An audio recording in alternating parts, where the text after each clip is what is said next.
آپ لوگ اس ایک ویڈیو سوال یہ بھی پیدا ہوتا ہے کہ جب آپ حرم شریف میں داخل ہوتے ہیں اگر آپ کی یہ بات سمجھ میں آ جائے تو یہ طواف اللہ پاک تو کیوں کرواتے ہیں؟ آپ لوگ کمنٹ میں ضرور دینا، کیونکہ بھائی صاحب بتا رہے ہیں کہ اللہ تبارک عجیب سا سوال ہے نا کہ وہاں بھائی، جو کعبہ شریف بنا ہوا ہے آپ اللہ کے مہمان بن کے گئے، سامنے بھی بنا ہوا ہے. آپ کی تو خاطرداری یہ بٹھا بات کے میری کرانی سمجھ میں چاہیے نہیں تھی، آ دستر رہی. لگنا چاہیے اگر تھا. آپ لوگ حافظ مولانا قاری کوئی یہ بھی اللہ ہے پاک طواف کیوں تو اس کرا بات رہا ہے؟ کو آپ لوگ کمنٹ میں ضرور اپنے جواب گھر. دینا، کیونکہ مجھ کو ایک کلیئر بات کچھ کنفرم آدم علیہ السلام کو جب اللہ رب ضرور العزت نے اس کا بنایا، جواب دے دینا.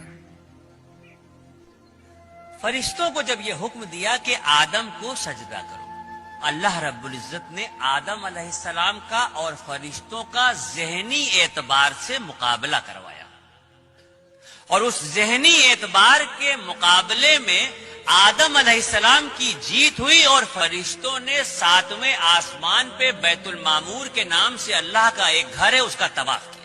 جب اس کا طواف کیا تو اللہ رب العزت کو یہ ادا بہت پسند آئی، اور اسی وقت جبرائیل علیہ السلام کو یہ حکم دیا گیا کہ آدم کو لے کے زمین پہ جاؤ اور بیت المعمور کے ٹھیک نیچے روئے زمین پر میرے ایک گھر کی تعمیر کرو، تاکہ میرے بندے اگر مجھ سے اپنے عشق کا اظہار کرنا چاہیں یا اپنی کسی غلطی کا کفارہ دینا چاہیں تو میرے گھر کا طواف کریں.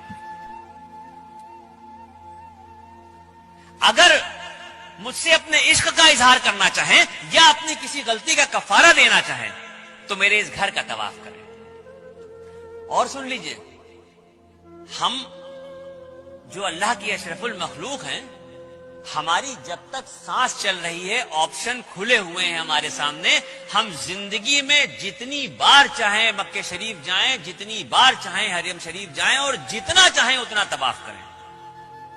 لیکن وہ جو بیت المعمور کے نام سے اللہ کا گھر ہے جس کے فرشتے صرف طواف کرتے ہیں، تو 70,000 فرشتے روز اس گھر کا طواف کرتے ہیں، اور ایک بار جو فرشتہ طواف کر رہا ہے قیامت تک اس کا دوبارہ نمبر نہیں آئے گا. اتنے فرشتے ہیں، اس درجہ طواف ہو رہا ہے کہ ایک بار جو طواف ہو رہا ہے وہ دوبارہ نہیں آئے گا. اب یہ جو زمین پہ خانہ کعبہ کی تعمیر ہوئی، تو اب تو ترقی ہو چکی ہے دنیا میں، ہر چیز آسان ہو گئی ہے. آپ گوگل پہ دیکھ سکتے ہیں، نقشہ اٹھا کے دیکھ سکتے ہیں، موبائل پہ دیکھ سکتے ہیں، کسی بھی طرح سے اگر آپ دیکھنا چاہیں آپ گوگل کے نقشے پہ جا کے دنیا کا نقشہ ڈالیے، اور دنیا کے نقشے پہ جب آپ دیکھیں گے تو پوری دنیا آپ کو گول دکھائی دے گی. یہ تو نقشے کے دیکھے بغیر بھی سب کو پتا ہے کہ دنیا گول ہے. اس دنیا کے گول کے بیچ میں جو سینٹر ہے، بالکل انچوں سے ناپ لیجئے، ایک ایک سوت کے حساب سے ناپ لیجئے، پوری جو گول دنیا ہے اس کے بیچ کا جو سینٹر ہے، اس گول سینٹر پہ یہ کعبۃ اللہ کی تعمیر ہوئی ہے. اب یہاں